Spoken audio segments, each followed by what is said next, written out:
Welcome to day 159 of the 300 Movie Challenge. Today we watched the highest grossing film of August 2007. That's it. Nothing weird. Hooray! And this movie happens to be the Bourne Ultimatum, hence why we just watched the Bourne Supremacy. See, it made sense. I had to watch Bourne Identity millions of years ago. Well, don't worry about that. Yeah. Small details. I guess background. We literally just watched these like back to back the same night. Okay. Yeah. So, it's literally as quick as you can get. Yeah. And let me just say, we recorded the thing. We like took a small break, and then we watched the next movie. Yeah. So from my perspective, near, not quite the end of the second one, but kind of getting toward there. Even during like some of the action stuff, I like legit almost fell asleep. Oh yeah. This one, which again we watched after that one, so it's later in the night. I was not tired through the whole thing. Yeah. So I also found myself more invested in this movie than in the other movie. Yeah. I think I don't know. It was the just plot was much easier to follow. I think that's what it is. The plot of the second one was kind of weird and convoluted because of the whole like framing situation, but this one was a bit more straightforward. And if you think about it, like the plot for the last one was very much like, okay, here's just like another story, but this is like kind of an actual continuation of like both of the other two stories. Right. It actually feels more like a sequel instead of just like we're doing this again. So Yeah. Because he actually like obtains his identity and everything. Actually, that was a really cool thing that I liked, that the very, very end of the second movie is an actual scene midway through this movie. Yeah. So that was kind of a neat thing. And they twisted it too in a way that was kind of interesting. So I was like, "Oh, okay. That's actually that's neat how they did that." Yeah. Yeah, I think the action was a little bit more entertaining. I mean, consider there's a line. Yeah, there's a line that says he drove off the roof. That was like an actual line, and we just started laughing because we were just like, that really just happened. And they actually said it. Yeah. But it was so funny, even though it's actually kind of terrible. Yeah, but it's stuff like that where you're like, I can't, I can't. I guess be mad at this. Another kind of funny thing about the action is that sometimes the sound effects are a little bit they seem a little bit wacky. Oh yeah. Yeah. Like when he was punching the guy who was trying to like assassinate Nikki, it was like thwack, thwack, thwack. It was just like, is this a cartoon all of a sudden? What the heck? Definitely the most comedic out of all the movies, which is really strange to say because this is definitely not like the movie you go to for laughs or anything, but yeah, no, it's actually kind of funny. Like I've noticed for a lot of these movies that they reuse sound effects. Like there's this one very particular like kind of crash noise that I've heard in like probably like honestly maybe 10 or so movies that we've seen. I don't know how to describe it, but it's like I've heard it in video games too. So it's like generic crash noise. Yeah, it's kind of weird how there's this like one kind of actually something that I don't think was in this movie, but it's definitely in the last one. It's like a certain truck, like large truck horn. Oh yeah. Where it's like meh, meh. It's like that noise, like exactly like that, and it shows up so often. It's just weird stuff like that it's like, is there just like some random... There's a database. Yeah, sound effect database that even like professional Hollywood people sound use. effect database. Oh my god, yeah, they're so cheap. Yeah. Big budget my ass. It's just kind of funny. But yeah, I think this was... See, I kind of want to see the first one, not even because like I really liked it, but just because I want to like actually, just to like compare. Yeah, because I'm like, do I like this more than I liked the first one? I don't know, because I don't really remember how much I liked the first one. I mean, it's at a spot in my ranking, but that doesn't help me too much. Yeah, as of right now, I feel like I like this one the best. I don't know. I feel like kind of him getting his closure was pretty satisfying, which is kind of weird because like there's not really that much to his character. I mean, he was shown to be like caring towards the only other operative, I think, that's still in the original program. Yeah. The only other person who was like actually decent to him. and there was no like other romance. I do like the fact that they still kept the whole thing where he's still traumatized by Marie's death. Yeah, when she kind of got back into the movie, the I forgot her name. Nikki? I was like, oh, I don't know. When they first kind of brought her in for this, I got this feeling. I'm like, wait, are they gonna try to turn them into a couple? They didn't, so I was like, okay, good. So I feel like they just have a very like professional, like you're my colleague kind of relationship. While like Marie didn't have that baggage going in, so they could date and whatever. Yeah, but it was just kind of like, oh, okay, good.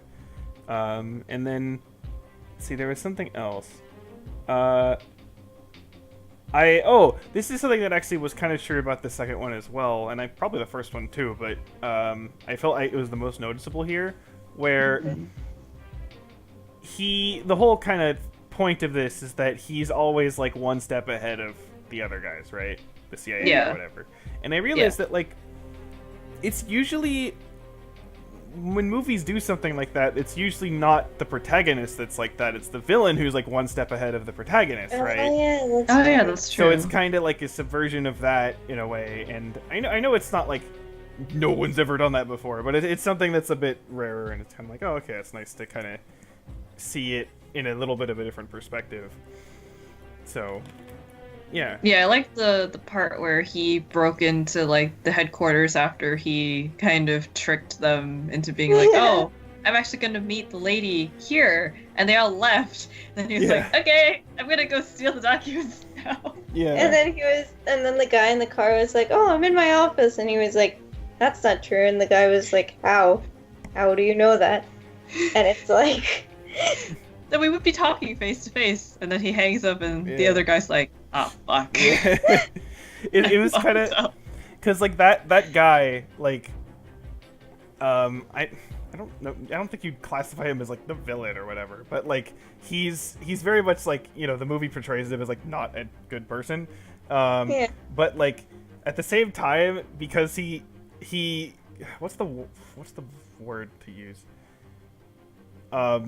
He gets like bit by his own hubris.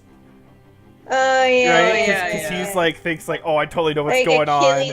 Yeah, he's like, I know what's going on. I know exactly what he's gonna do. Let's go get him. And then it's like, bitch, no. Like, so yeah, that's satisfying to see in that sense. And yeah, I mean, I could maybe see someone thinking that like the reveal of like who he actually is might be a bit disappointing, but I don't know. I never felt that like that was a huge mystery. Okay, well, no, it is important in terms of who he is in terms of the last couple movies, but I don't know. I guess I didn't expect it would be anything like super crazy. So yeah, I kind of like that it was understated. He was like the president's son or whatever. Yeah, he was just some guy who wanted a different life, and he got his wish. Yeah, so it was interesting, and what I also think was interesting is that, kind of like the last movie, there's this like one kind of scene, this chain of events that he keeps flashing back to, right? Yeah. And when they actually reveal kind of what that's all about, they still don't actually reveal like exactly what's happening in his flashback. Oh, yeah. Right, because there's like something about like him with like a thing on his head and like him like being drowning or something, and they don't actually show that. So you have to kind of like figure out. You kind of have to fill in the pieces. They don't just like completely spell it out for you. Yeah. So it keeps it, you know, a little bit more interesting, I think. But yeah, I don't know. Definitely better than the second movie. Yeah, definitely better than the second movie. I think the second movie was like just second movie middle syndrome. Yeah, again, it wasn't bad. It was just because it's meh. So yeah, this is definitely better than that. Yeah, I probably want to like look back and see what I think about the first one. and it kind I of think I still like the first one better. They're very close for me, but yeah. I think the first one was a bit more like actual, like, oh, what's gonna happen with the story and things like that. Where this was more just like it's kind of just a fun movie, so it's kind of whatever you want to look at. But I also like the girl. yeah, her role is a bit different than like I guess the stereotypical female. Actually, both the main females in this movie are. Yeah. I mean, they were both in kind of the last movie, but there's more of a presence here and they're more interesting here. So, I don't really have like because again, apparently there's two more. I thought I read actually on Wikipedia that like the fourth one doesn't even have like Matt Damon in it, so I don't know how that's supposed to work. What? But what? No. Yeah, I don't know. And the fifth one does. Yes. It says the fourth film, The Bourne Legacy, was released in August 2012 without the involvement of Damon, and the fifth film, Jason Bourne, was released in July 2016 as a direct sequel to Ultimatum. So do we really need more after this? Yeah, that's the thing. It's like I don't really. This ended things fine for me. Like yeah. So. I don't need to know more. He found out his identity and why he's in this situation, and that's all you need to know. Yeah. Just let it be. It's fine. Just stop with the cash grabbing Hollywood, okay? Yeah, so... Looking at your Jurassic Park and Transform. I'm actually curious. Let's see, what is the... how are the reviews for the others? Fourth one, 56%. Okay, that's not awful. No.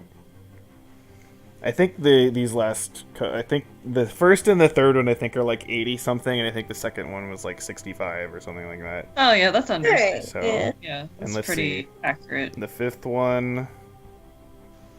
It was... Wait, no. Wrong thing. I don't care about the Canadian box office. Sorry, Canada. Oh my god, this... Okay, there we go. Same thing, 55% on Rotten Tomatoes. Okay. So they're not basically, awful. fourth and fifth just seem to be kind of, again, just kind of okay. So... Yeah. But I don't... Yeah, considering how this ended, I don't have, like, any desire to see the future ones. No. I'd just be curious to kind of watch the first one again since we watched it so long ago. 12 years ago in terms of movie challenge years. Yeah, in terms of like actual watching this, it's been about a year. It's been over about a a year or so, yeah. Since we watched. It was like so long ago. Didn't we watch it like May 2017? Wait, so then if we couldn't remember it from like a year ago, like there was like 3 years between each movie, right? Because it was like what 2000. It was the first was 2002. The second was I think 2004. 2004. And then this was 2007. So. Okay. But. Yeah. I mean, I guess your average moviegoer doesn't watch like 100 other films in between. Yeah. So maybe that doesn't help either. Yeah.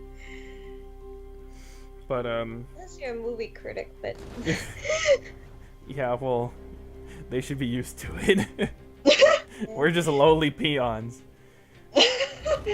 Cypher peon. Oh my god. Yeah, I don't know. Is there much else to say about this? Claire's asleep. No, I would like to be asleep. Yeah, that sounds good. Yeah. Yeah. On that you know. Well, next movie, another sequel. Yay! Yay! And then we get more fucked up like yeah, it's still confusing again. Yay! Yay! Oh Good my luck, God. guys. Yeah. Bye. Bye. Bye.